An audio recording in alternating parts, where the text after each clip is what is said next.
Bom, eu quero agradecer muito, antes de mais nada, à Isabel Bolas, por este convite. Quero agradecer ao Centro de Estudos de História Religiosa, enfim, e na pessoa do seu, aliás, do investigador responsável pelo projeto, o professor António Matos Ferreira, o projeto 25 de Abril, Permanências, Rupturas e Recomposições. Agradeço, para mim é uma honra e é uma distinção enfim, que me deixa muito contente e, enfim, com uma responsabilidade grande.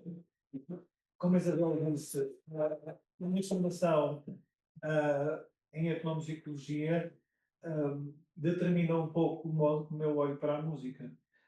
Eu olho para a música sobretudo pela sua dimensão enquanto ingrediente da cultura humana. Evidentemente que também olho para a música enquanto expressão artística, um comportamento expressivo, como se diz também às vezes na etnomusicologia.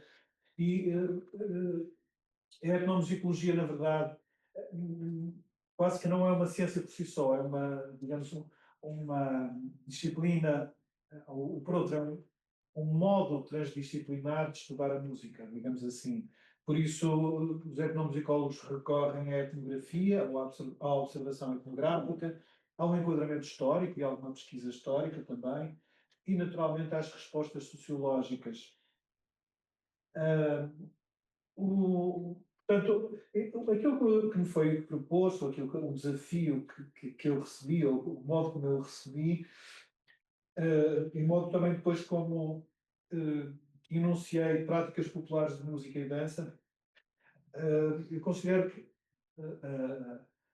a classificação de música enquanto música popular, música folclórica, música erudita, etc., são tudo categorias que têm alguma complexidade e que têm, digamos, limites muito pouco claros e, portanto, procurei fazer uma enunciação que não comprometesse com o tipo de música que vou abordar hoje. Há um único momento em que vou discutir um pouco hoje uma categoria, uma destas categorizações, que é a categoria de música de intervenção. Eu hoje o que eu proponho fazer é trazer aqui 3 estudos de caso, baseados na minha experiência de investigação em Portugal e em Cabo Verde, que se relaciona com práticas musicais rurais e urbanas, com práticas associativas, amadoras e também algumas profissionais. Não vou chegar às bandas filarmónicas, às tunas, ou às tunas rurais também, aos grupos de bombos ou os Pereiras. Também não vou falar de música erudita, nem de fado, nem de jazz, que poderiam ser... No jazz ainda há ali uma referência pequenina. Mas depois na discussão podemos falar sobre toda a música que quiserem, porque eu não tenho qualquer tipo de preconceito em relação a isso. Estes casos de estudo, 2 deles são mais focados em grupos concretos e outros mais abrangentes, são de práticas populares que envolvem música e dança, entre os anos da ditadura e o estabelecimento do regime democrático. São caracterizados, alguns dos seus principais aspectos organizacionais, não estou preocupado em fazer aqui uma coisa muito extensiva, eventualmente muito chata também. Também falarei um pouco das relações destas práticas com o poder e também, no fundo, das atividades destas instituições. Vão ficar certamente subentendidos contrastes e transformações culturais em função das conjunturas específicas de cada um destes exemplos, quer do mundo rural, quer do mundo urbano, quer do mundo suburbano, talvez se possa dizer assim. Também vamos abordar um pouco, através da audição e da análise de letras, alguns conteúdos que estas práticas, mais ou menos formais, veiculam e os desafios que sofreram no domínio da sua modernização ou conservação. A tríade que eu proponho, digamos assim, pode ser vista como fluida e interpenetrável quando se consideram as práticas enquanto categorias que integram múltiplos casos. Estes 3 microestudos, chamemos-lhes assim, chamei-lhes estes nomes: o cotidiano no palco e a cristalização representacional, que é sobre o rancho regional de Montilhares, que é muito pertinho da minha terra, da minha casa. Não foi esse o critério, embora também tenha tido, mas não quero dar nenhuma preferência a este rancho em relação a outros. O Batuque Fincapé, cabo-verdiano na idade pós-colonial em Portugal. Este é um grupo daqui de perto, daqui da Amadora. E o terceiro microestudo é Liberdade, Liberdade, canções de protesto, intervenção e outras músicas populares portuguesas. O rancho regional do Pilhares formou-se no Conselho de Vila Nova de Gaia, integrado numa dinâmica associada, aqui está ele, associada. Chamo só a atenção que esta fotografia foi tirada na capela do Senhor da Pedra, a famosa e turística Capela do Senhor da Pedra. É uma capela muito interessante que está em cima de uns rochedos, em cima do mar, mesmo dentro do mar. E é um santuário muito antigo, remonta ao século XVIII, e é muito emblemático, porque está precisamente no território de Bulpilhares, esta terra com este nome, que vem de Volteira, da Raposa, ou qualquer coisa do género. Ora bem, este rancho integrou uma dinâmica associada às representações da cultura do naturismo rural, que se estabeleceu em Portugal no final da década de 1930, dotado de mecanismos de produção e instrumentos de regulação orientados para fabricar exibições públicas de música, dança e traje, tendo os ranchos folclóricos como principal veículo. É uma citação da professora Salva Castelo Branco e da Rosário Pescana. No final de 1930? 37, concretamente. Okay.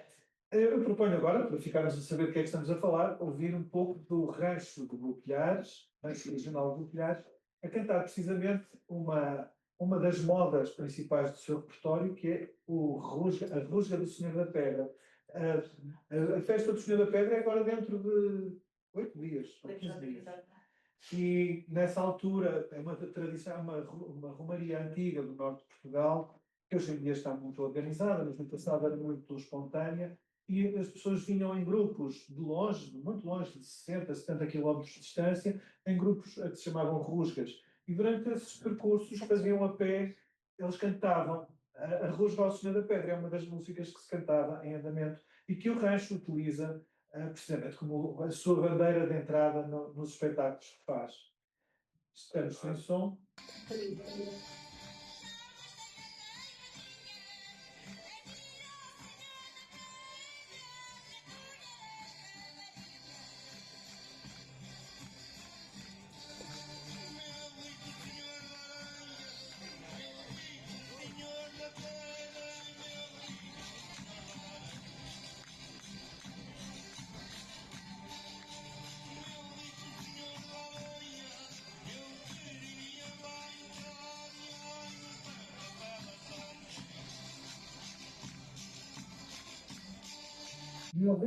Meu rico Senhor da Pedra, eu queria lá entrar, mas a capela está cheia. Qualquer coisa ele fez. Meu rico Senhor da Pedra. O Senhor da Areia. Esqueci-me. Eu ponho apenas este exemplo para termos tempo de ver outras coisas. Penso que terão reparado que cantou uma mulher e depois cantou um homem, portanto. E aqui também é fácil vermos que estamos perante um espetáculo, no fundo. É um festival Gaia Folk, em que vêm vários grupos que atuam. Para a etnomusicologia, este é um dado importante, e para observar o rancho regional de Golpilhares, é um rancho que pratica a prática musical é essencialmente apresentacional, ou seja, é uma apresentação para público, não é uma manifestação entre os membros, entre si próprios, é alguma coisa que se faz para os outros. Isso vai ser importante na maneira de olharmos para esta prática. O movimento folclórico em Portugal foi muito impulsionado pelo Estado Novo, muito pelas paradas e os cortejos propagandísticos que eram apanagem do Estado Novo, mas ao mesmo tempo o Estado Novo aceitava as iniciativas locais de criação de agrupamentos ou ranchos folclóricos, no caso deste, mas o regime ao mesmo tempo também estabelecia uma rede altamente controlada das atividades culturais e de recreio no país inteiro, não só em Bulpilhares, mas todos os outros ranchos que se formaram nesta época. Havia ainda a vantagem dessas atividades contribuírem com o seu regionalismo para a definição de um nacionalismo plural constituído por várias partes, mas no fundo a ideia da nação como um todo.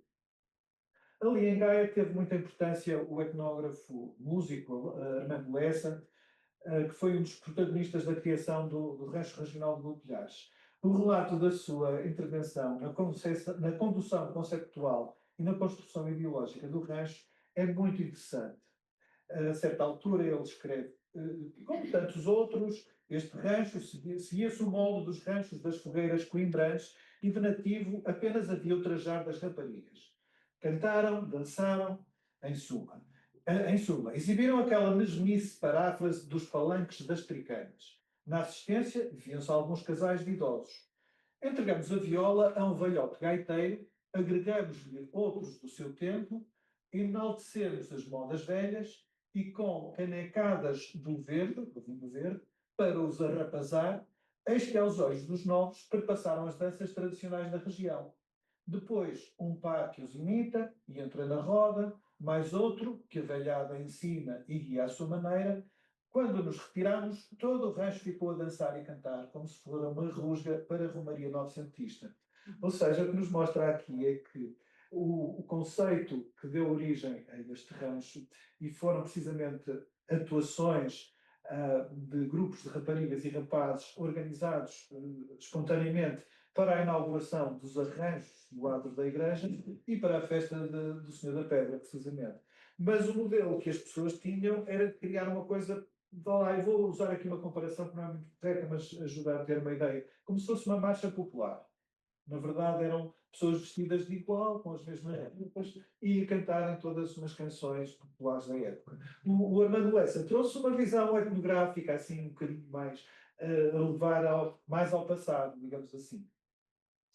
O meu contacto com o universo do folclore começou na década de 1990, enfim, não interessa agora para aqui. Na década de 2000 e 2006, publiquei com outros colegas um trabalho designado Velhas Palavras, Novas Leituras, Poesia Popular e Músias da região dentro do Douro e Volga, e que foi centrado em outros concelhos que não Gaia, concelhos vizinhos, era São João da Madeira, Oliveira das Meias, Valdecambra, Aroca e Santa Maria da Feira. Que são vizinhos de Gaia e onde, digamos, as manifestações musicais e as práticas e os repertórios não são muito diferentes. Portanto, algumas das coisas que observamos neste trabalho aplicam-se aqui em Gaia também, e concretamente no caso dos ranchos de Botelhares, a existência de um esforço de manutenção de várias práticas musicais e coreográficas por grupos formalmente organizados, bem como de repertórios associados ao passado e à correspondente memória histórica coletiva da ruralidade. E depois outra conclusão também é que o importante papel que a música e a dança detêm na definição identitária destas comunidades e o reconhecimento coletivo que ela proporciona àqueles que a executam e procuram preservar. Na verdade, cada vez que o rancho de Botelhares vai atuar fora da sua terra, leva o nome da sua terra e representa de alguma forma a sua terra. Em Gaia, curiosamente, é interessante olharmos para o calendário, o quadro de fundação dos ranchos de Gaia até à década de 1980, porque nos mostra que, ao longo de todo o Estado Novo, na prática, formaram-se 4 ranchos. Há mais um que, na altura em que eu fiz este quadro, estava inativo, mas que reativou-se na Forada. Portanto, na verdade, havia 5 ranchos em 1974. Em 75, 77, 78, 79, 80, e depois desta década, sobretudo na década de 90, apareceram imensos ranchos, o que corresponde naturalmente a uma liberdade de associação, um movimento popular, associativo, que cresceu muito, como sabemos, após o 25 de Abril, após a Revolução. E agora gostava que víssemos assim, fazermos um pouco a história visual do rancho de Botelhares. Esta penso que é a fotografia mais antiga que existe do rancho, e em que conseguimos ver ainda todos os homens e as mulheres com trajes todos iguais. Os instrumentos que utilizam têm um bombo, uma concertina, um cavaquinho do lado esquerdo, do lado direito parece-me ser um triângulo, uns terrinhos, como se diz popularmente. Os dois instrumentos de corda não é muito possível. Eu acho que são 2 violas braguesas ou violas portuguesas, que são instrumentos diferentes das guitarras ou das violas francesas, como se vieram a chamar depois, porque são instrumentos com cordas duplas. 5 ordens de cordas duplas e não com cordas simples, como é a guitarra clássica que nós conhecemos hoje. Em 58, vemos que já há algumas variações no traje do rancho, aparecem já crianças. O rancho, já na fotografia anterior, o rancho estava a atuar. Isto parece ser em cima de um palco e num teatro. Realizado por os portugueses, isto não é ao ar livre, é num contexto representacional. Mas aqui a intervenção do Armando Lessa é posterior à formação do rancho. E provavelmente aqui já. Ele pesava muito os trajes femininos, que são trajes bonitos, de facto, coloridos. Quer dizer, tem o preto e depois tem os lenços amarelos, são os lenços coloridos e muito ouro, assim um bocadinho como na tradição minhota do norte de Portugal em geral. O Minho tem a fama, mas na verdade não é dono desta tradição. E a cultura agrária, claro, que está aqui por trás, nos espigueiros e nas medas de palha. E agora, gostava que eu víssemos assim também, brevemente, a mesma moda que estávamos a ouvir, que foi esta versão que estávamos a ouvir, acho que é de 2017, ou é muito recente. Gostava que eu vissem uma versão de 57. Se ainda tem na memória, eu acho que deve estar na memória, certamente, vou precisar pôr, é aqui o som do meu computador.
Aqui o som.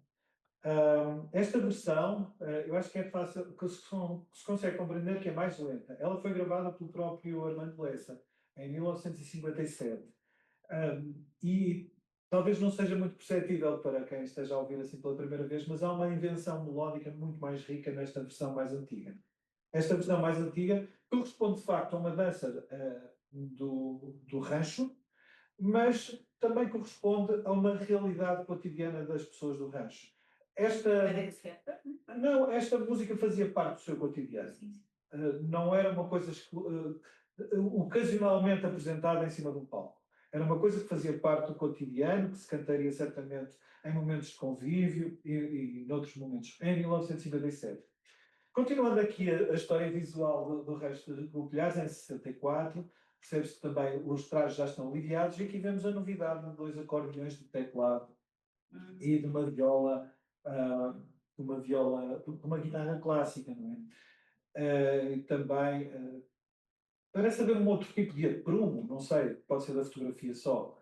Aqui é em 1969 e vemos já agregados ao corpo, as mulheres já com trajes diversificados, vemos um traje ali atrás, do lado direito, sobre o lado direito, que como é o nome deste homem?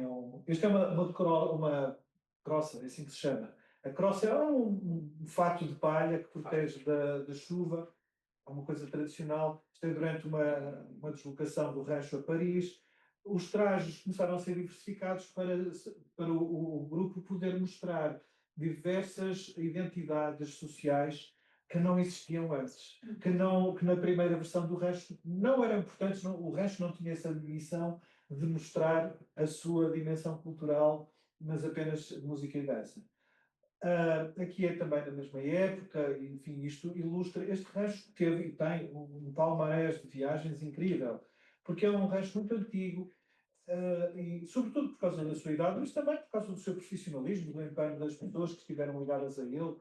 Todos os anos saía, e as pessoas tiveram, muitas destas pessoas que tinham um background, estavam ligadas à vida rural de Pilhares e das freguesias de Gaia, que eram praticamente todas essencialmente rurais, Mas esta época mostra uma mudança na vida das pessoas, uma mudança sociológica no paradigma profissional destas pessoas. Muitos deles começam a estudar, a prolongar os estudos mais além, a introduzirem os mais novos com outro tipo de estudos e também estas oportunidades de viajar e de ver o mundo também ajudaram a transformar bastante aquela comunidade.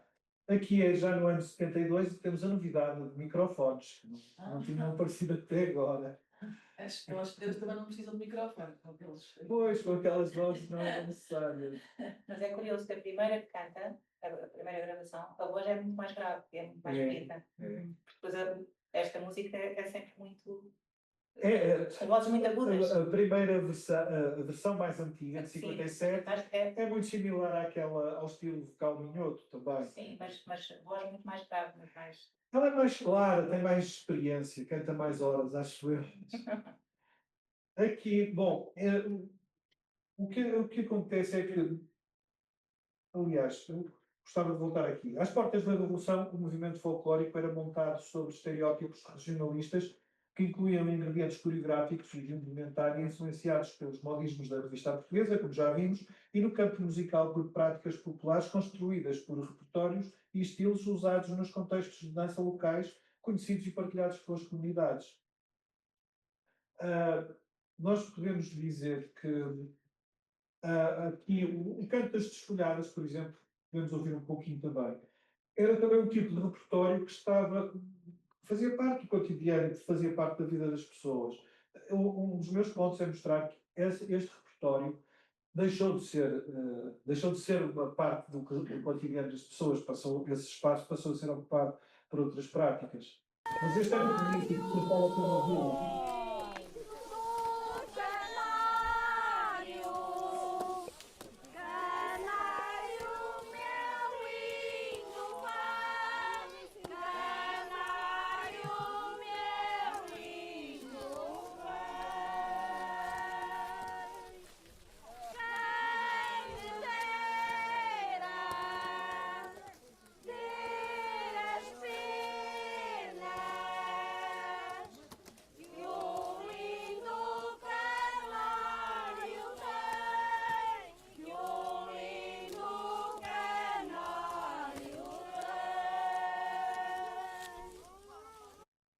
Aqui. Queria só chamar a atenção para.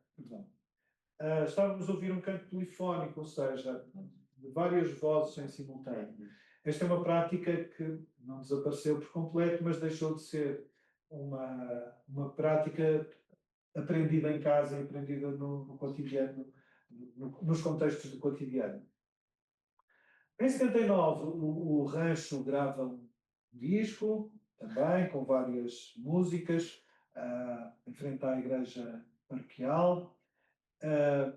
Aqui temos uma imagem também do início da década de 1980. O Rancho faz questão de trazer sempre o seu pendão, onde vão sendo penduradas umas fitas que normalmente são oferecidas cada vez que fazem uma atuação fora. E percebemos também que está mais reduzido em termos de número de mulheres.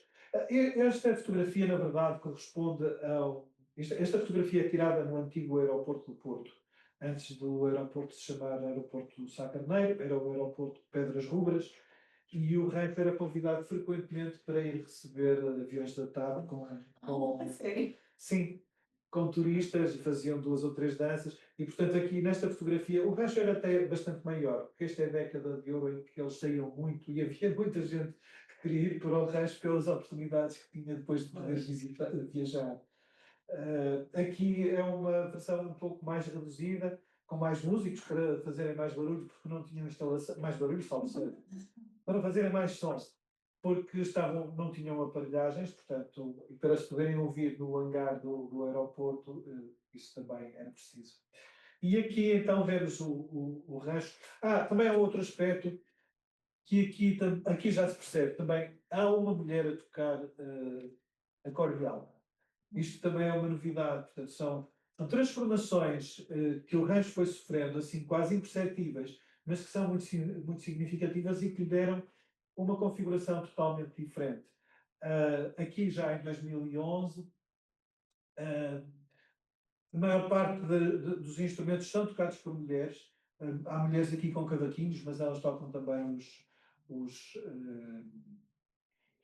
acordeões, etc. E este rancho, ao contrário dos outros ranchos de Gaia, foi dos que se manteve até mais tarde como indumentárias relativamente homogéneas, sem grandes variações. Aqui é que já tinha assumido, enfim, com toda a exigência, a mostra etnográfica de trajes rurais. Não é? Eles têm nomes para todos os trajes: pobre de domingo, pobre de dia de semana, rica de domingo, noiva rica, noiva pobre, marido ou noivo pobre, enfim. Todos eles, de alguma forma, quando atuam em palco, além das danças dos cantares, também mostram aspectos da etnografia. Levam depois muitos adereços, cestas com galinhas, fruta, enfim, todas as coisas do campo. Ora bem, nós percebemos que houve um desaparecimento de performances do tipo participativo. As performances do tipo participativo são aquelas em que as pessoas estão a fazer música para si próprias, para elas próprias se entreterem. É uma coisa cada vez menos corrente na sociedade contemporânea urbana. É as pessoas fazerem música para si próprias. A música é essencialmente como produto comprável e vendível, é essencialmente apresentativa. O repertório musical do rancho diminuiu muito. Nós temos acesso a uma lista grande de repertório de canções, de danças que o rancho tinha há 50 anos e que hoje em dia já não usa. Hoje em dia terá montadas algumas danças. Houve uma cristalização das danças também. Não tanto das músicas, porque as músicas foram tendo transformações subtis, mas as danças essencialmente cristalizaram-se e elas foram todas coreografadas. Elas, embora venham de gestos tradicionais de dança espontânea, vamos chamar assim, elas foram coreografadas ou em roda, ou em pares, ou em grupos, ou em quartetos, e cristalizaram. Portanto, não há inovação neste domínio. E os contextos de atuação são limitados e todos em versão apresentativa. Estas transformações são importantes.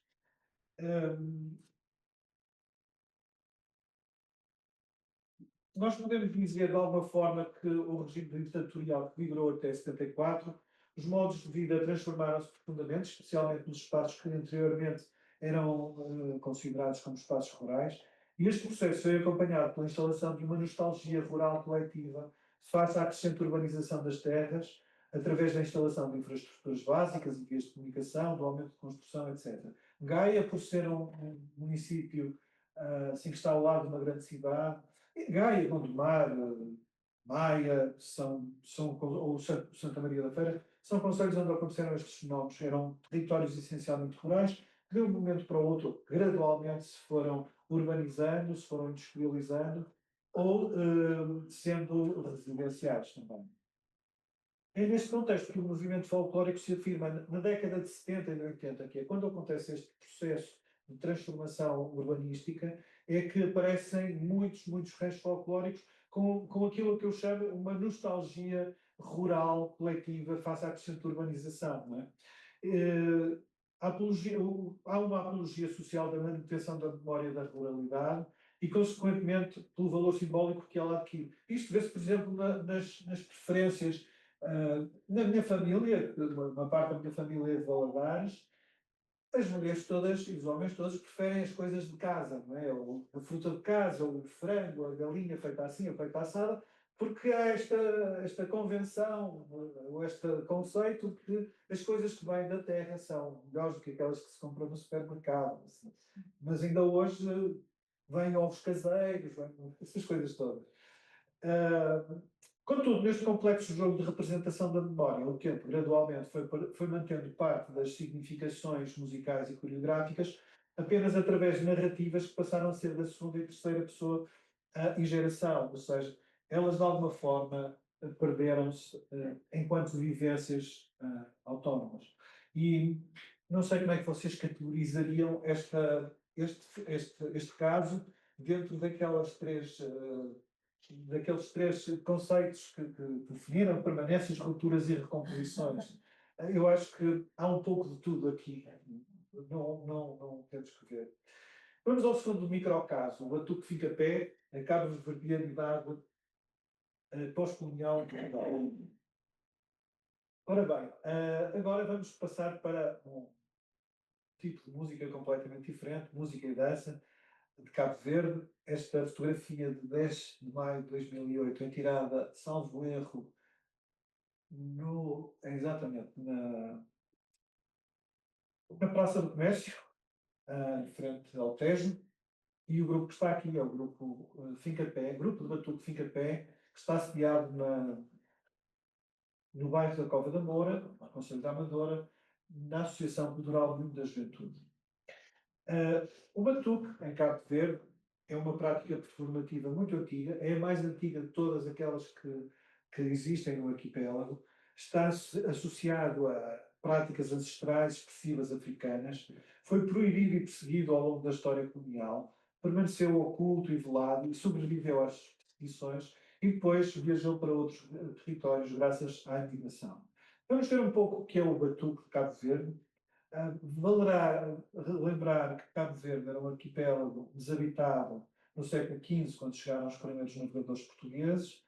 Foi explorado do ponto de vista agrícola para a cultura de cana-de-açúcar, sobretudo, durante o século XVI, e foi também usado como entreposto de escravos. Era um arquipélago, os escravos não tinham muito para onde fugir e eram cristianizados ali também. E depois eram vendidos para as Américas, sobretudo, a partir do século XVI, claro. A cultura que se formou em Cabo Verde ao longo do tempo integra vários elementos africanos, mas também muitos elementos europeus, e depois podemos dizer também elementos que vêm do continente americano em torno da viagem, se pode dizer assim. O batuque parece ter sido assim uma permanência histórica. Como este centro de estudos de história, eu tenho aqui um bocadinho de abordagem histórica. A minha tese de doutoramento é sobre o batuque, portanto é uma prática que eu conheço bem, que eu estudei também do ponto de vista não só etnográfico, mas também do ponto de vista histórico, e foi muito gratificante, muito interessante. Bom, vamos ver um pouco do vídeo. E que vemos já nasceu.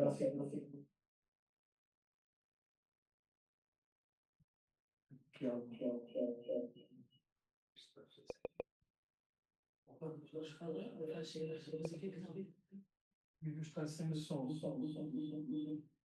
sei porquê.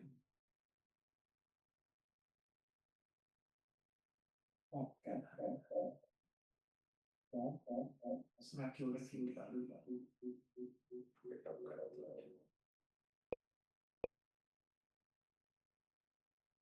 Estranho. Eu tenho outro exemplo, não há problema. Temos já aqui o António Ventidor.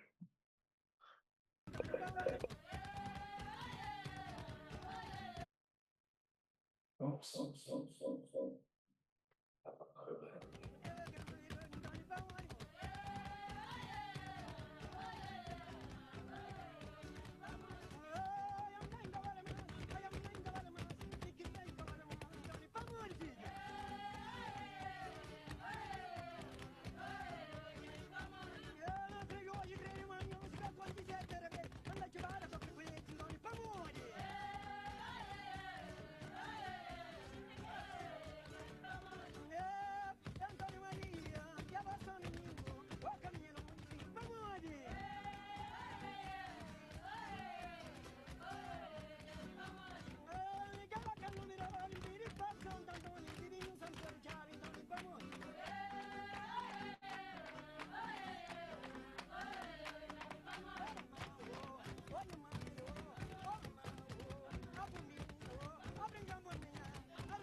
Antônio Maria, amo o senhor.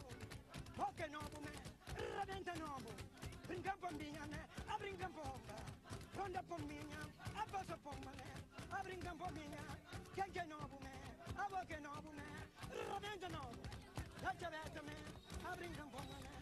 Passa pomba, né? A passa pombinha. Undi pomba, né? A brinca pomba, né? A quem é novo, né? A yanha pombinha. Rebenta novo, rebenta novo. Tu rebenta novo, rebenta novo. A brinca pomba, a passa pomba. Undi pomba, né? Undi pomba, né?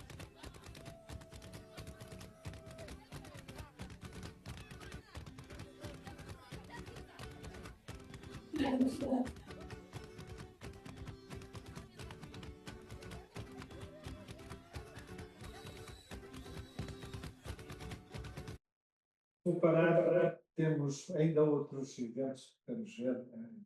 Imagino que seja muito atraente, não? Assim. Ora bem,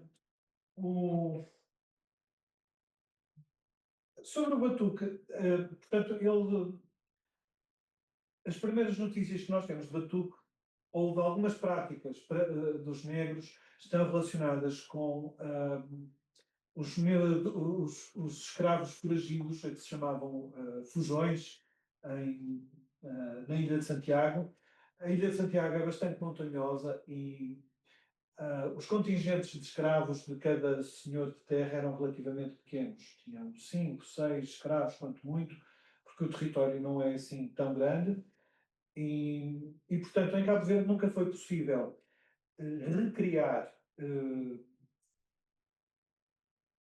sistemas culturais africanos, como aconteceu, por exemplo, no Brasil, nos quilombos, em que grandes contingentes de pessoas da mesma etnia se conseguiam voltar a reunir no Brasil e formar as suas próprias comunidades, reconstruindo a sua própria cultura.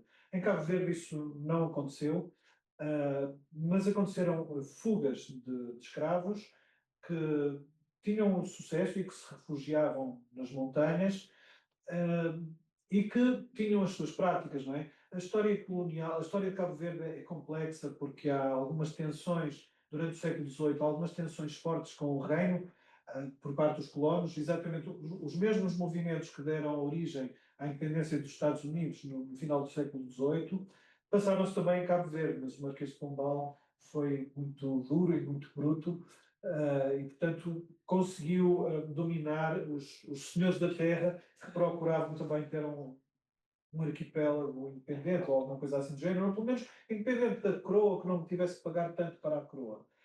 Ora bem, nessa altura, estes escravos fujões, de alguma forma, se aliavam aos senhores da terra. É um fenómeno muito interessante porque eram os dois extremos da escala social de Cabo Verde que tinham uma aliança tácita contra o regime português. Nós sabemos que estes negros tinham as suas práticas culturais e algumas delas estavam relacionadas, de facto, com uma memória africana muito presente, uma memória africana continental.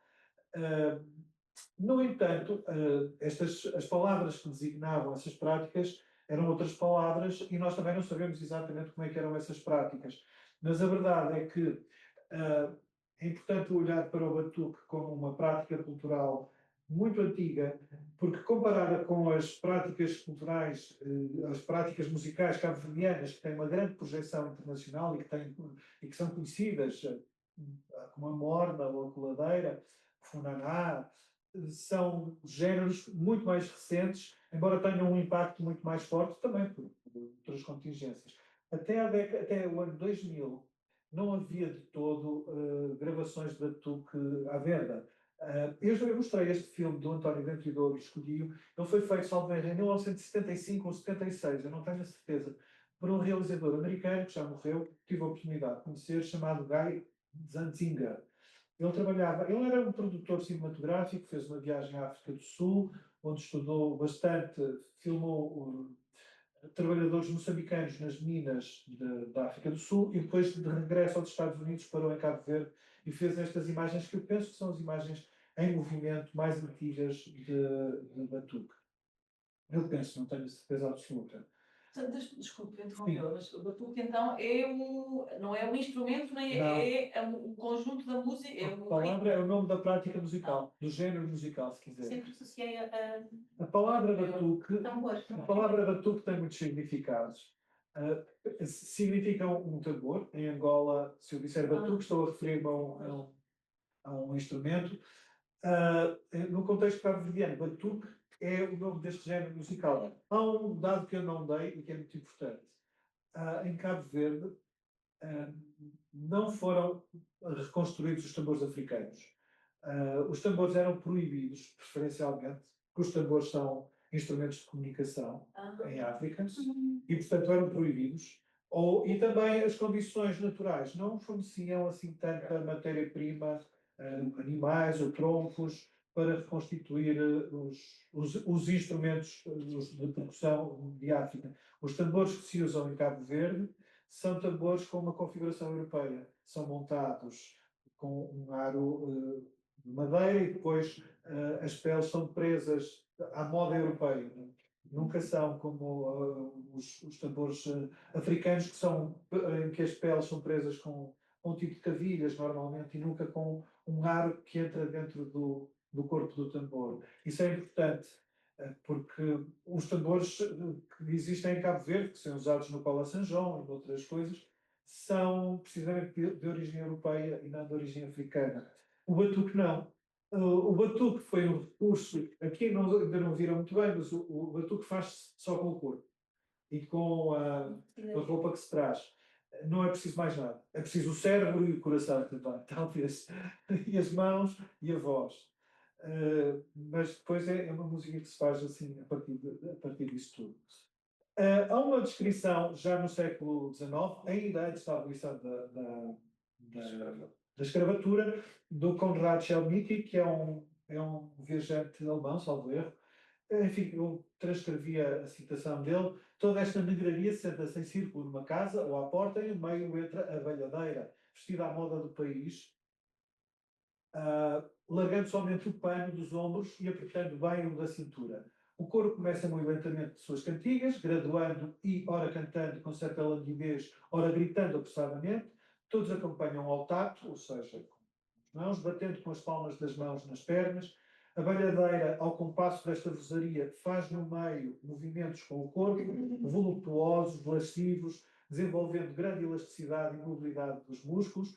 Por exemplo, lentamente abaixam-se sem inclinar o corpo, até tocar com os joelhos no chão, e tornam-se a levantar, do mesmo modo muito devagar, e sempre fazendo jogar todos os músculos. As balhadeiras substituem-se alternativamente e às vezes fazem homens as suas vezes. Isto é interessante porque nós aqui também, no exemplo que eu mostrei, tinha o António Dentidouro, que foi um grande batucadeiro, tem uma estátua na terra dele. António Dentidouro. Dentidouro. O António Dentidouro foi uma surpresa, a primeira vez que eu vi batuque, que as pessoas me descreviam sempre como sendo um género só de mulheres, só as mulheres é que fazem batuque, e aparecia um homem. E depois estes relatos também trazem homens. Eu acho que isto foi uma coincidência. Os homens sempre estiveram presentes no batuque. Na década de 1990, quando eu comecei a estudar a música cabo-verdiana, e que circunstancialmente isso não acontecia. O batuque. Os homens estavam mais envolvidos noutras práticas musicais do que no batuque, mas sempre houve homens. Aqui um pouco mais à frente, já em 1884, já às portas da abolição da escravatura, na Ilha de Santiago dança-se preponderantemente o batuco, semelhante às danças dos papéis, mandingas, etc., portanto, da Guiné, eles estão-se a referir da Guiné. Dando-se preferência às danças africanas. Trata-se no batuco de um largo círculo formado pelos participantes, para cujo centro um par avança, o qual, com grande gritaria, concretiza uma série de torções articulares que, não descrevendo mais detalhadamente, são acompanhadas por gestos altamente indecentes, enquanto os restantes participantes batem ao compasso com as mãos e pés, cantando monótonas melodias. Estas danças, assim como na África continental, podem durar noites inteiras. Também em casamentos e enterros predominam costumes africanos, os quais o cristianismo pouco alterou. Isto é do Ciscari, que é também um naturalista que passa por Cabo Verde e pelos rios da Guiné. Este é um edital, um bando ou um edito, proibindo os denominados batuques, são um divertimento que se opõe à civilização atual do século, por altamente inconveniente e incómodo, ofensivo da boa moral, ordem e tranquilidade pública, que tanto convém manter e, sendo de toda a conveniência social, reprimir de uma vez para sempre. Ora bem, determino daqui em diante ficam proibidos os batuques em toda a área desta cidade, que as pessoas que forem encontradas serão presas e entregues ao Poder Judicial para serem processadas como desobedientes aos mandados. Nesta altura também havia outras práticas, nomeadamente também em Cabo Verde, cidade da Praia, 1866, portanto ainda antes também da abolição da escravatura. Aqui há uma imagem, não, uma imagem de um postal ilustrado para mandar aos amigos, que tem um batuque indígena. Vemos mulheres, mas vemos vários homens também. Esta é talvez a imagem mais antiga que há, concretamente, de gente que está ligada ao batuque. Ora bem, em 1933, já depois da abolição da escravatura, o costume de cantar acompanhado a cantiga de viola, o simbó. O simbó é um instrumento de corda friccionada, com uma única corda friccionada, feito com uma cabaça. É um instrumento que existe muito na costa ocidental africana. No Ghana, por exemplo, chama-se gonje, e tem outros nomes e variações. Compassando com a chabeta. Chabeta é o nome que se dá tanto ao pano que se enrola, que se coloca no meio das pernas para percutir, como ao próprio ato de percutir. Chama-se chabeta ao ritmo que se toca. Se as cantigas variam e a própria dança, nem por isso se deixa de chamar batuque a dança do touro no terreiro. Este texto é do Pedro Cardoso, em 1933. O Lopes da Silva, que é depois um dos membros do movimento Claridade de Cabo Verde, que foi um movimento literário, um bocadinho, é um movimento modernista, na verdade, que emerge no fim dos anos 20 e com uma série de jovens intelectuais, do Mindelo, sobretudo, que se tornam depois grandes académicos, como é o caso do Lopes da Silva, de Baltasar Lopes da Silva, mas o Manuel Lopes, enfim, uma série de gente que é importante. Batuque e o primeiro número da revista Claridade, que eu acho que é dos anos 20, eu não me lembro exatamente que ano é. Além de ter ensaios sobre literatura brasileira, literatura cabo-verdiana, começa com uma letra de batuque. É muito interessante porque há uma assunção, apesar de este nome Claridade é muito interessante, porque tem a ver com a negritude, exatamente o oposto da negritude. E depois a primeira página do primeiro número tem uma letra de batuque, embora nenhum daqueles eruditos conhecesse bem o batuque, porque não se praticava na ilha onde eles estavam, na ilha de São Vicente. Praticava-se só na ilha de Santiago. Portanto, o Baltasar Lopes da Silva diz que o batuque é a festa popular típica da ilha de Santiago. O termo batuque é também empregado no Barlavento, não sei se em todas as ilhas, para se designar a festa que se realiza na véspera de casamento à noite. Portanto, a palavra em si também tem as suas variações. Há uma longa descrição da viagem do presidente Craveiro Lopes a Cabo Verde e à Guiné, em 1968. Vão 2 jornalistas com ele, que editam depois 2 volumes grossíssimos, com a descrição detalhadíssima de tudo o que o presidente faz. Em Cabo Verde, assiste a vários momentos com música, chás dançantes, sempre com mornas, marchinhas de Lisboa e mais nada. No entanto, nós sabemos que o batuque estava presente em todo lado na Ilha de Santiago, não há a menor dúvida. Nessa altura, em 75, na altura da independência, o batuque há um recenseamento feito em Cabo Verde. Em qualquer aldeia havia um batuque, conformavam-se, as pessoas sabiam e juntavam-se para fazer batuque. E havia algumas cantadeiras famosas, como o caso da Nha Vidinha Cabral, a Nha Guidamente e a Nha Nácia Gomi, que eram grandes profetas, digamos assim, eram mulheres que eram convidadas para animar bailes. Portanto, elas não precisavam levar quase séquito nenhum. Levavam uma sobrinha, uma prima, uma irmã, e depois no sítio onde chegavam, as pessoas sabiam, as mulheres juntavam e faziam. Elas o que tinham era um dom de cantar a parte solística, porque o batuque estabelece normalmente em call and response, num sistema de pergunta e resposta, em que a solista canta uma parte e o coro responde, repetindo ou cantando um refrão. E estas mulheres, nas cantigas que cantavam, invocavam muito, por exemplo, a religião, o poder dos santos, transmitiam valores morais, davam conselhos às jovens que se iam casar, ou então nos batizados também auguravam vidas felizes às crianças. E enfim, aqui é que tínhamos o António Ventidouro, mas este é o grupo dele em 92, eu conheci-o razoavelmente bem.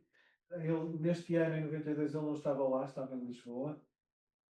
Este é um outro grupo da Cidade Velha. Aqui conseguimos ver as mulheres a percutirem um pano metido dentro de um saco de plástico, tem um som fantástico. Aqui a roda do batuque. Isto foi esta fotografia é um momento de gravação sonora para mim, para a equipa com que eu estava, aliás, desse aqui o microfone, a equipa que estava nesta altura a gravar. Elas gravaram aqui várias cantigas bem bonitas, uma delas sobre a CPLP, sobre a formação da CPLP, porque estas mulheres, neste grupo da Cidade Velha, concretamente, esta mulher que está aqui, que é a Bentinha, Ana Paula Bentinha, ela era uma mulher muito instruída, era e é viva. Era uma mulher muito curiosa, trabalhava no Ministério da Defesa e ela acompanhava muitas notícias e era ela que fazia as cantigas para o grupo e trouxe uma canção de louvor à fundação da CPLP no dia 17 de junho do ano de 96, talvez erro. Foi criada na Terra Lusa uma comunidade de todos os povos, CPLP, futuro para nós todos. Assim, uma coisa muito auspiciosa. Enfim, eu lembro-me dessa cantiga, não me lembro das outras, agora de cor, mas tenho as referências. Foi em que ano, mais ou menos? Isto foi em 98, esta gravação. Foi no ano da Expo 98. Eu estava a fazer gravações para um disco que foi editado no âmbito da Expo. Em fevereiro. Isto foi em fevereiro de 98. O batuque em Portugal, ora bem, o batuque chegou a Portugal com a imigração cabo-verdiana, desde a década de 80. Embora a imigração cabo-verdiana seja anterior, seja do princípio da década de 60, eram sobretudo homens jovens que imigravam para Portugal para trabalhar no MEC, nas obras de J. Pimenta, uma série de coisas que aqui para aí em Lisboa. Sim, da Amadora, precisamente, por isso é que eles construíram ali os seus bairros quando seguidos. Mas na última sessão eu estava no Leira a falar precisamente sobre essas. Foi bem engraçado agora estas duas coisas.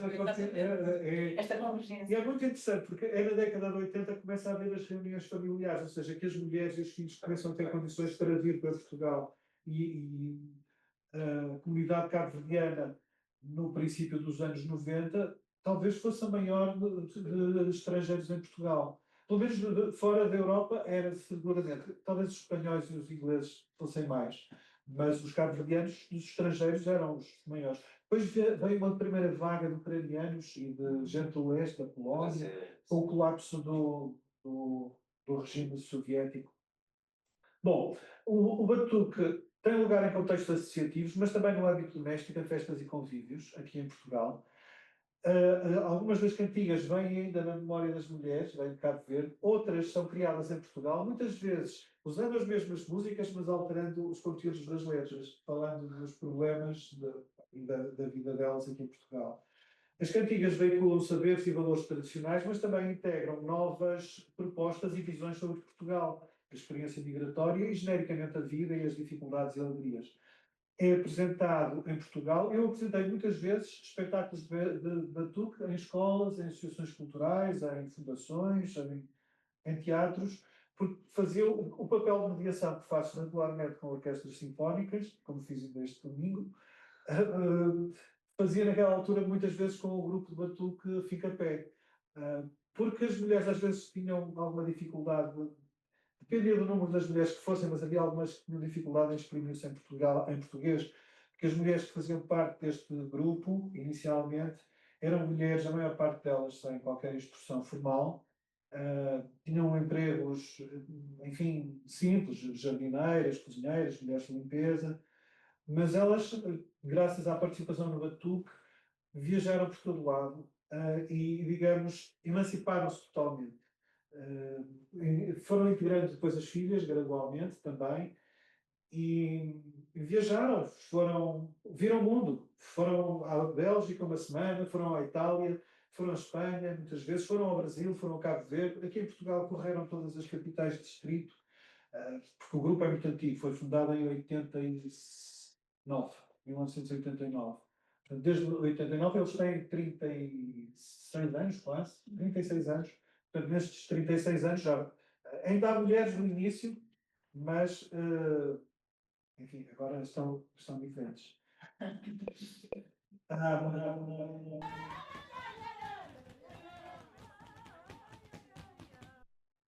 Perdão, vou pôr aqui.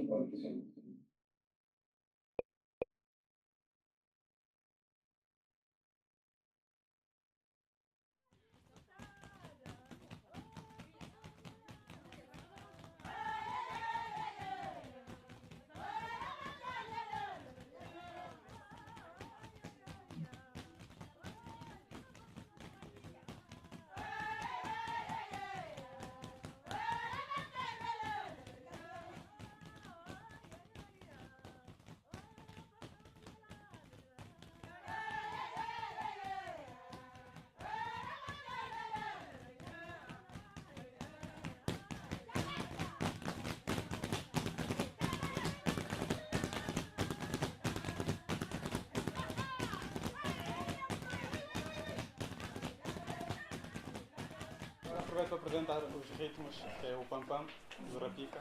Agora elas vão mostrar agora pelo pam-pam, começar pelo pam-pam. Vá, vamos.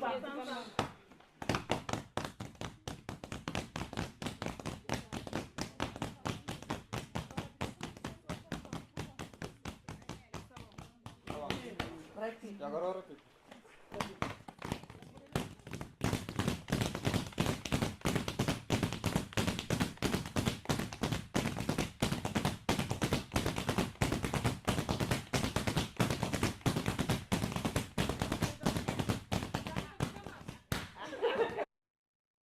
É perceptível o que acontece aqui são dois ritmos, um simples, bazar, e outro mais rápido. E a combinação dos dois é que está o que ninguém sozinho está a fazer. Portanto, a conjugação dos dois ritmos. É uma das grandes diferenças da música africana para a música europeia é o princípio da complementaridade. A música europeia tem por objetivo que todos toquem a mesma coisa, dentro como passam. Na música africana é exatamente o contrário.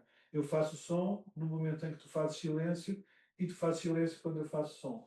Este princípio aplica-se às duas mãos, aos dedos, ao cântico, quer dizer, é mais complexo que isto é o princípio. Pois a materialização deste princípio leva-nos a um ponto muito mais complexo. Gostava de chamar a atenção também, já que fiz esta paragem, a duas coisas. Aqui as mulheres percebem que elas já têm uma espécie de uma almofada costurada com nada, porque elas são profissionais, vão tocar muitas vezes.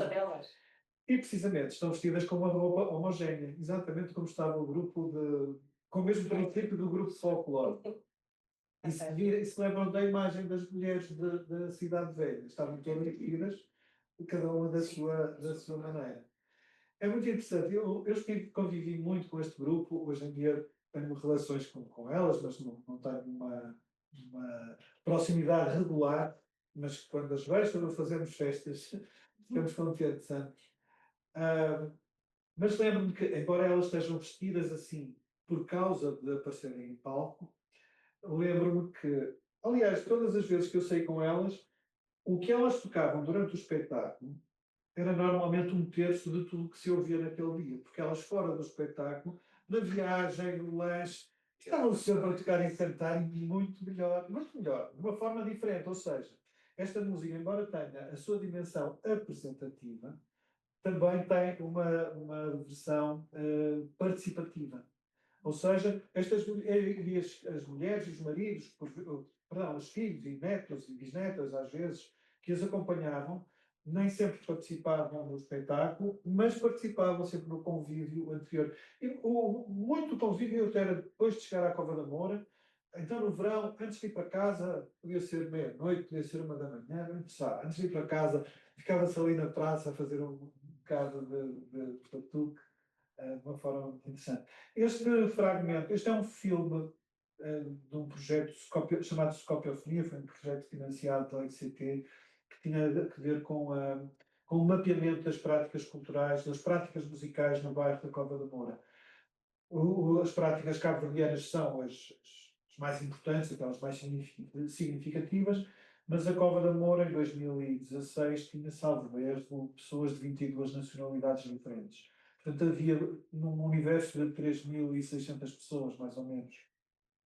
Portanto, havia muitas outras expressões culturais e, enfim, e muito diferenciadas. Gostava que vissem aqui um pouco. Aqui sim.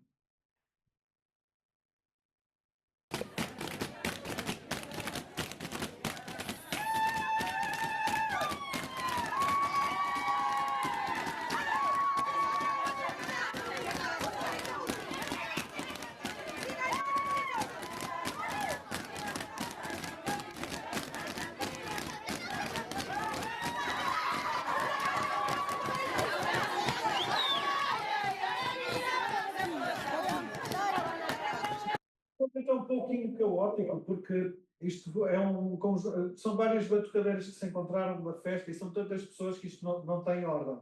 Um pouco mais à frente, depois elas vemos, aliás, aqui a tocar a tal simboa, que é o instrumento que eu referi há pouco, com o meu Eugênio, mas dá para ouvir o som.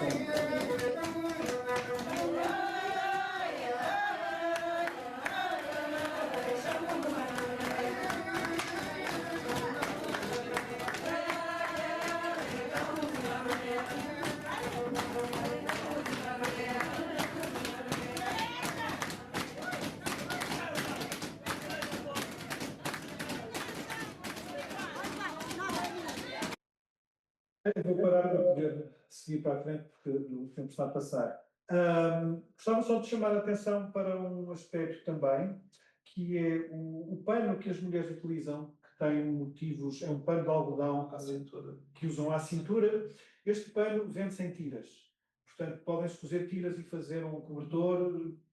Este pano é muito valioso, tem uma dimensão simbólica muito forte. No século XIX era usado como dinheiro, como valor de troca no Golfo da Guiné. E, portanto, ter o pano é um bem essencial para estas mulheres, para as famílias, na verdade. Quer dizer, era um bem essencial neste sentido, na tradição cabo-verdiana. Pronto. Aqui é também, da mesma forma que vimos o aparecimento de grupos folclóricos, também aqui achei interessante trazer o aparecimento dos grupos de batuque, que isto é até 2009. Os grupos de batuque têm muita volatilidade, eles aparecem e desaparecem com muita regularidade, precisamente porque há uma grande quantidade de pessoas que sabem batuque, em que o batuque faz parte da vida delas. E, portanto, não é complicado de um momento para o outro organizar um grupo de batuque. Embora seja um conhecimento que aqui em Portugal eu percebo que está a diminuir.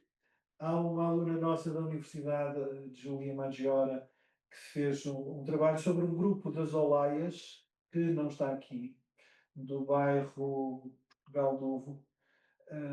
É um bairro que há muito perto das Olaias, é um bairro social, que está muito degradado, e a Júlia fez lá um grupo de batuque, a Júlia fez uma etnografia sobre esse grupo de batuque e sobre a participação do grupo na vida comunitária, e a maior parte daquelas pessoas não tinha experiência, as pessoas que fazem parte do grupo não tinham experiência. Tinha experiência de ver, mas não de participar.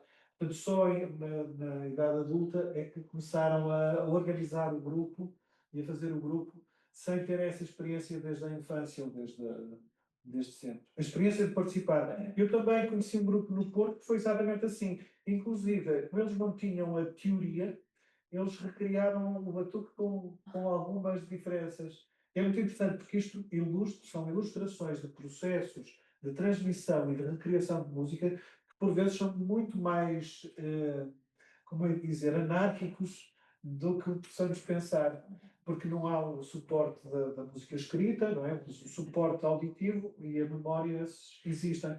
E as pessoas reconstroem como conseguem e como podem. Este é um testemunho de uma das batucadeiras aqui de Portugal. Em Cabo Verde, assim que acabamos de jantar, num dia que está a lua bonita no céu e está tudo clarinho, porque em Cabo Verde não havia luz, não é? E está tudo clarinho e juntarmos vizinhas de perto e começamos assim a juntar e a dar e a cantar. O batuque é fixe. Pronto, estamos tão habituadas que aquilo é tão alegre, tão bonito, com muita força. E gostamos muito, é muito bonito. A qualquer sítio que vamos, eles ficam todos contentes. Há o bambam e o rapica. Para mim é só bambam porque eu não sei rapicar. E pronto, também não sei explicar, mas o batuque é muito bonito. Esta é mais uma imagem das mulheres. E aqui também uma da Associação Luso-Cabo-Verdiana de Sintra tem esta, no site, tem esta consideração sobre o batuque, é um meio de mobilização de mulheres cabo-verdianas que pretendem reviver a cultura tradicional do seu país. Ao reunirem-se aos fins de semana para a prática desta tradição, acabaram por contagiar as suas netas, que se envolveram na nobre missão de preservar a cultura tradicional do seu país de origem. Através do batuque promove-se a educação não formal e a capacitação cívica, sendo que paralelamente ao ensaio surge a partilha e debate de ideias. Aqui mais uma vez o grupo da Batuque Fica Pé. Esta senhora infelizmente faleceu o ano passado. Tatinha. Forma-se o batuque, entendida como uma articulação entre as dimensões poética, coreográfica e musical, e incorpora significados e sentidos de reivindicação, evasão e resistência. A reivindicação na mensagem das letras cantadas. Evasão na alienação pessoal que a dança e a música proporcionam aos seus intérpretes. O que eu ia dizer há pouco, que me esqueci, quando vimos uma mulher a dançar, em que ela se entrega, a parte da dança está completamente em movimento e a parte do tronco está praticamente imóvel, faz-me lembrar muitas descrições do século XIX que vimos, porque aparentemente a dança foi das coisas que mais se manteve com uma configuração semelhante. E de facto, as mulheres, quando estão a dançar, e alguns homens também, embora não sejam muito comuns os homens que dançam muito bem, as mulheres que dançam bem são. Às vezes dá a impressão que elas estão em transe, quase em transe. Não sei, ficam super concentradas naquilo que estão a fazer com o corpo e parece que estão no sítio. E então, estão sempre super felizes quando acabam de dançar. Enfim, é uma adrenalina, uma libertação de energia muito grande. E resistência também, que é uma das minhas formas de ver, na afirmação de uma estrutura musical de clara filiação africana, que corporiza uma insubmissão pós-colonial da identidade cabo-verdiana face à cultura europeia de Portugal e ao seu passado colonial. Isto pode ser um pouco nebuloso, mas na cabeça das pessoas não é assim tão nebuloso. Os contextos da exposição do batuque são arenas de afirmação da alteridade social e da avaliação permanente da relação pós-colonial entre Portugal e Cabo Verde em geral e entre portugueses e cabo-verdianos em particular. Os grupos de batuque configuram-se e apresentam-se ao público segundo estratégias específicas de autorrepresentação, procurando comunicar com quem os vê e ouve. Para além das mensagens verbais contidas nas letras, as suas apresentações transmitem também mensagens visuais e simbólicas associadas à leitura da história e cultura de Cabo Verde, da identidade cabo-verdiana e do contexto social contemporâneo em que são inseridos, tanto em Cabo Verde como em Portugal. Eu penso que saberão também que a Madonna, a nossa cidadã por algum tempo, teve um contacto precisamente com este grupo Fica Pé e ficou de tal forma encantada que depois ela reuniu um grupo com outras mulheres. Mas o primeiro grupo com quem ela esteve foi o grupo Fica Pé e depois levou um grupo de mulheres que deixaram de trabalhar até durante esse ano, levou-os na digressão de todo o mundo por causa de uma música em que as batucadeiras eram 10 ou 12, talvez, a acompanhar. E isto para as mulheres de batuque foi uma coisa fantástica.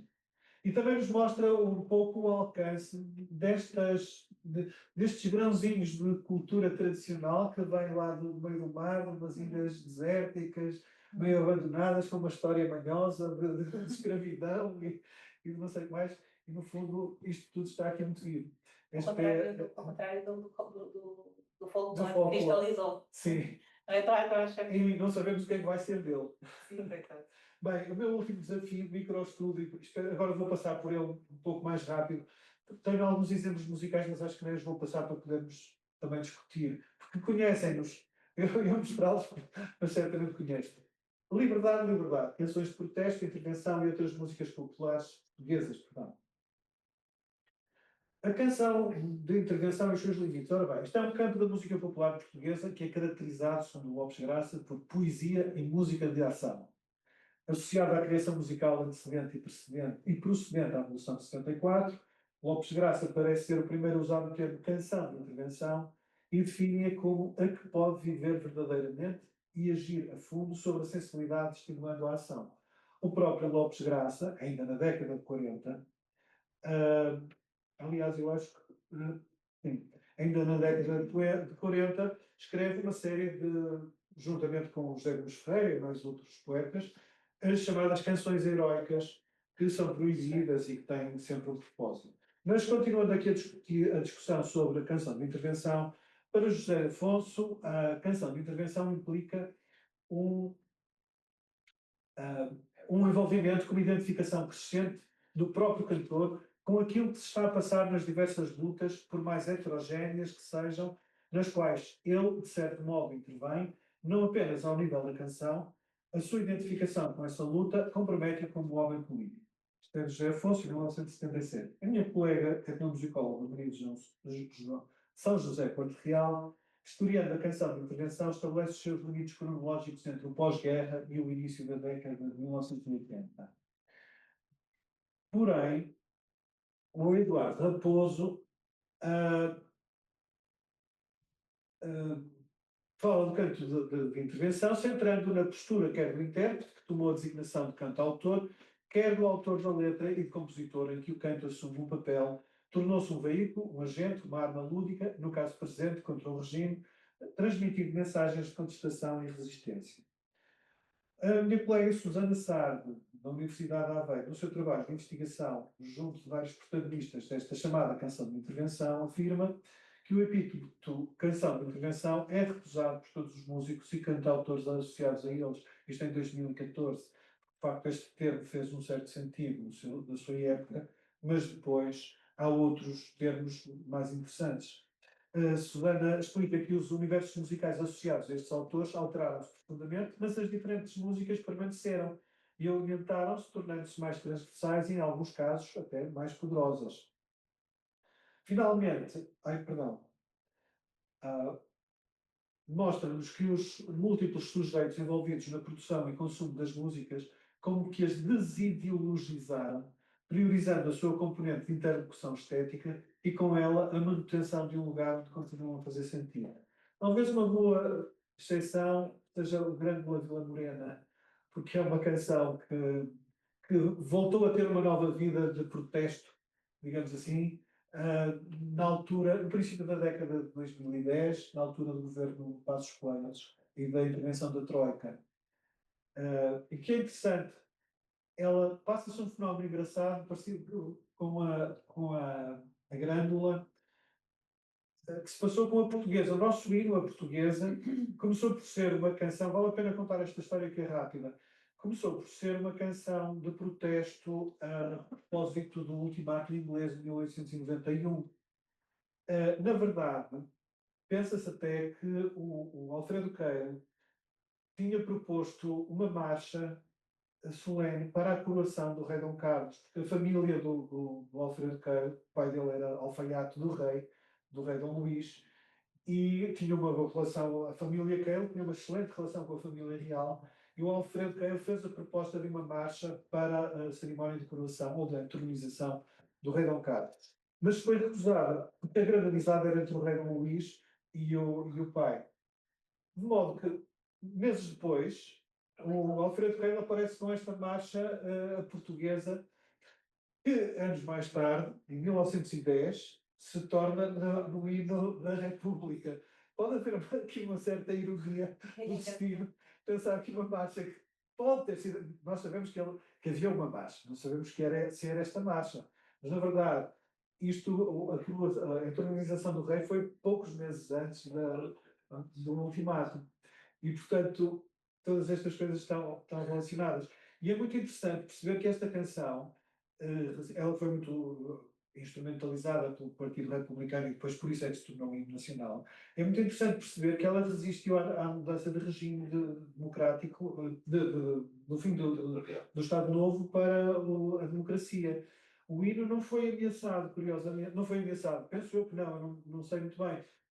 Quando foram os símbolos da República, foi o Presidente da República, os três símbolos da República são o Presidente, a bandeira e o hino. Não é?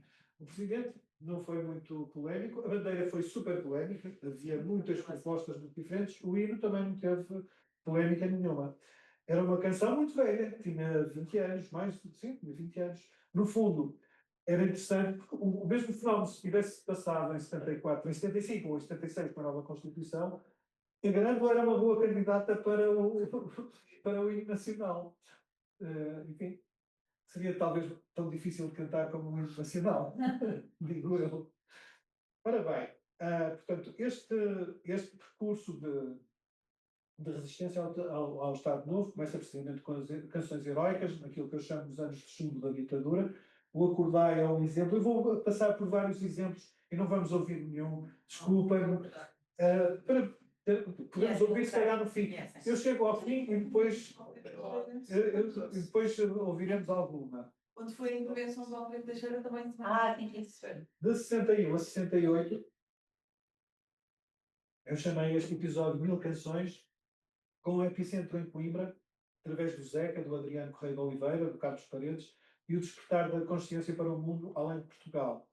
Os Vampiros é uma das canções que nos mostram, digamos, o lado negro da ditadura. Os vampiros eles vêm de noite, não é? E sugam tudo e não deixam nada. Isto é a história da Trova do Vento que Passa, enfim, do Manuel Alegre, vou passar à frente. O Adriano Correia de Oliveira foi o grande intérprete, não é? Pergunta ao vento que passa, notícias do meu país, o vento cala a desgraça, o vento nada me diz, ou o vento nada me diz. Perdoem as minhas falhas de memória. Aqui tínhamos a canção para ouvir, mas vamos passar lá à frente para termos tempo de fazer outras coisas. E também em 63, é o filme Verdes Anos, com a música do Carlos Paredes, e que trata também de uma questão, de uma transformação social que estava a acontecer então, da população rural que vinha para Lisboa e que trazia todas as suas manias, não é? É um filme trágico. Perseguidos, clandestinos e exilados, Paris, que é outro epicentro da produção musical. Era de noite e levaram, esta é uma das canções do Zeca Afonso. Quem nesta cama dormia, sua boca amordaçaram com panos de seda fria. Era de noite e roubaram o que na casa havia. Só corpos negros ficaram dentro da casa vazia. Rosa branca, rosa fria na boca da madrugada, a eclatar um dia sobre o meu peito queimado. E também, ainda nesta linha, o cantar alentejano sobre o assassinato da Catarina Ferreira, o cantar alentejano. Condenar a repressão, denunciar a pobreza e a guerra também foram algumas das tarefas dos cantautores. O cantar da imigração, com a música do José Misa e da Rosália Castro, não sei se conhecem este parte, aquele parte, e todos se dão. Belisa fica sem homens, possam cortar teu pão. Tens em troca órfãos e órfãos, tens campos de solidão, viúvas que não têm filhos, filhos que não têm pai, que ninguém consolará, qualquer coisa assim. Mas claro, tem a ver com o movimento migratório, que terá um paralelo fortíssimo.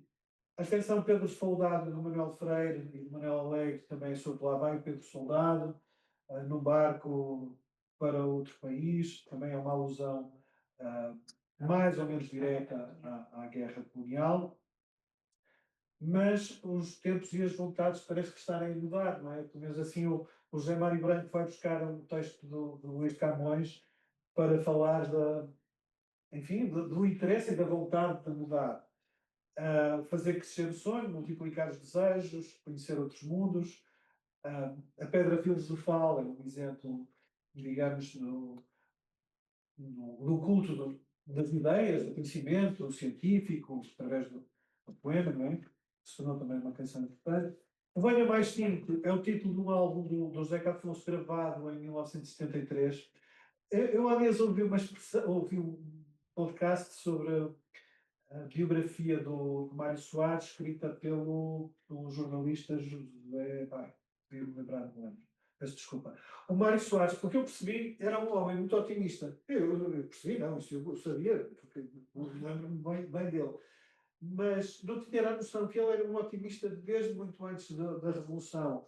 E era um tipo que animava os companheiros, os correligionários, digamos assim. Isto está quase para mudar, pá, a ditadura está quase a cair. E, portanto, é engraçado que esta ideia do Zeca Afonso parece partir dessa vontade, uma coisa muito expressa, na verdade.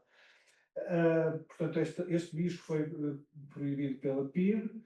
Apesar disso, o cantor, o Zeca Afonso, fez muitas sessões com estas canções e foi preso em abril de 73.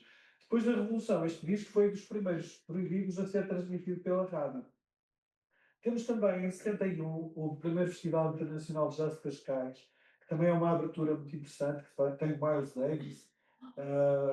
Abrir, o Miles Davis exigiu uma limusine branca, conduzida por um branco, para se transportar, e exigiu ser o primeiro a tocar no Festival de Jazz de Cascais. Mas foi uma transformação muito importante. Aliás, o cartaz é bem maior, mas eu fiz questão de deixar aqui embaixo: jazz é cultura. Luís Vilas Boas, o fadista Braga, João Braga, E era outro. e uma terceira pessoa.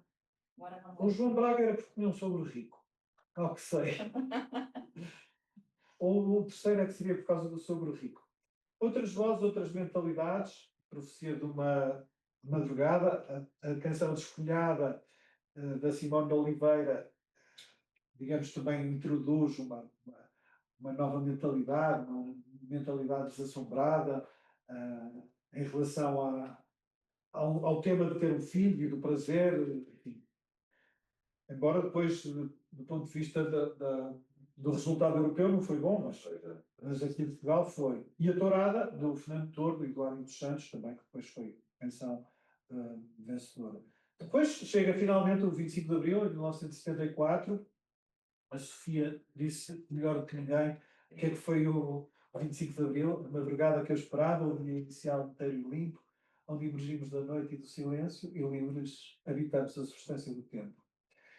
E as canções têm, certamente sabem que o 25 de Abril foi disputado, as operações foram confirmadas pela passagem de duas canções em intervalos, em duas rádios diferentes, a Grândola, Vila Morena e depois do Adeus do Paulo Carvalho.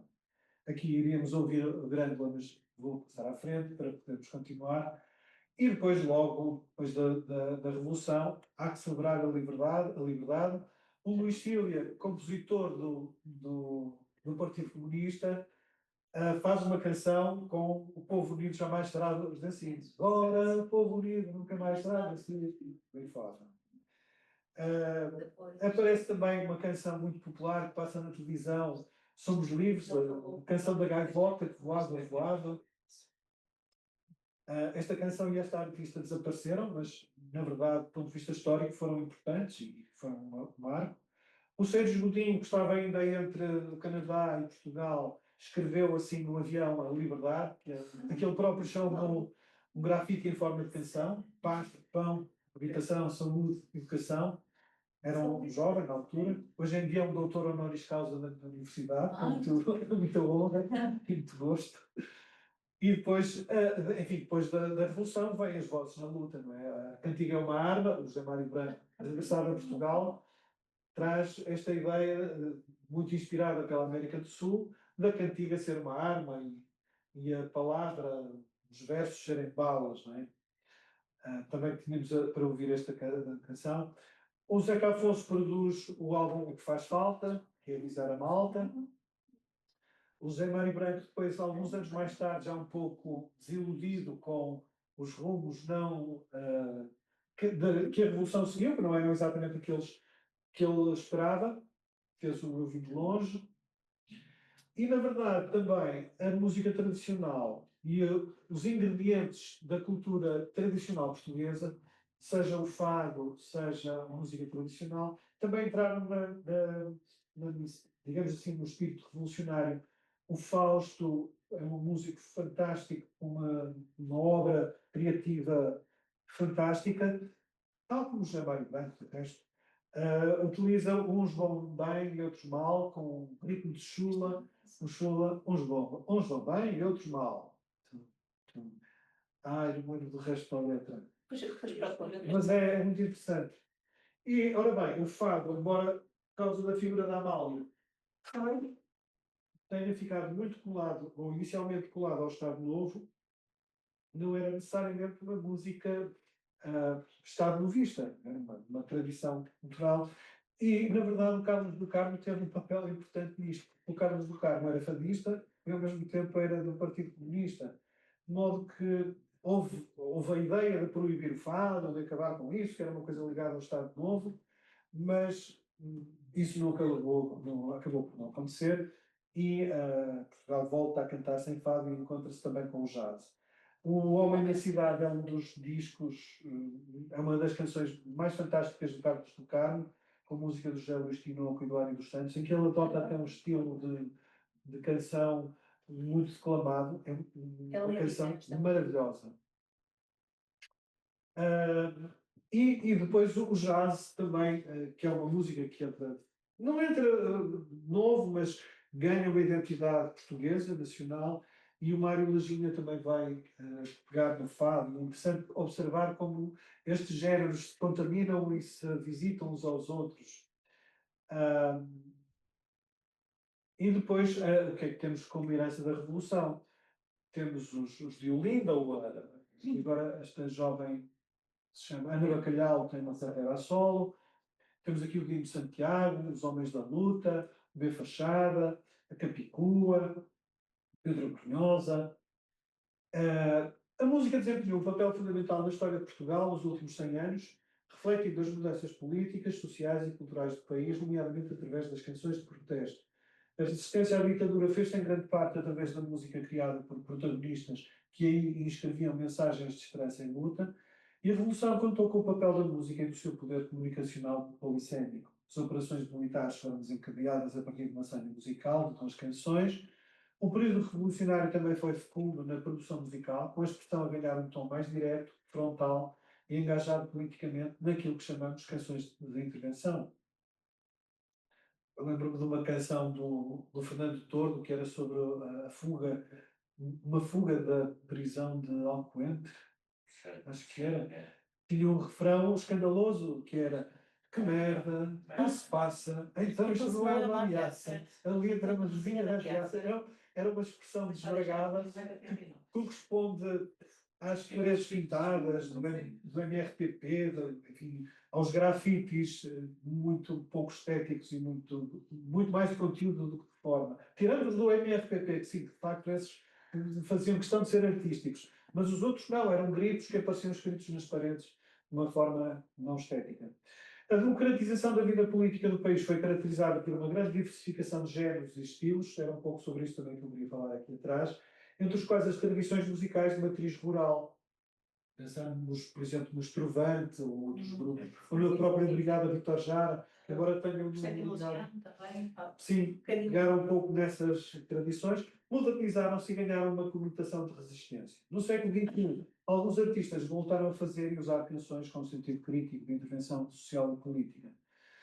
E aqui uma citação da Susana Sardo. Até que ponto as canções de protesto podem efetivamente permanecer como textos, como sentidos, enquanto dispositivos icónicos de um modo de ser português, em contextos tão diversos como aqueles do passado, em que politicamente foram instrumentalizados ou proibidos, e os contemporâneos que lhes permitem finalmente aceder à consciência e à dimensão real de criatividade. E vamos ver o que é que o futuro nos traz, digo eu. Eu chamei Liberdade, Liberdade a este microtexto por causa da Garota Não, que tem uma canção que gosto muito, que é uma homenagem ao José Mário Branco, que é de 2020 e que continua a ser também uma canção de protesto. Liberdade, querida liberdade, o nosso chão tem sonhos e vontade. E tinha. Isto estava pensado antes das últimas eleições. E cheguei ao fim. Muito obrigado pela vossa atenção.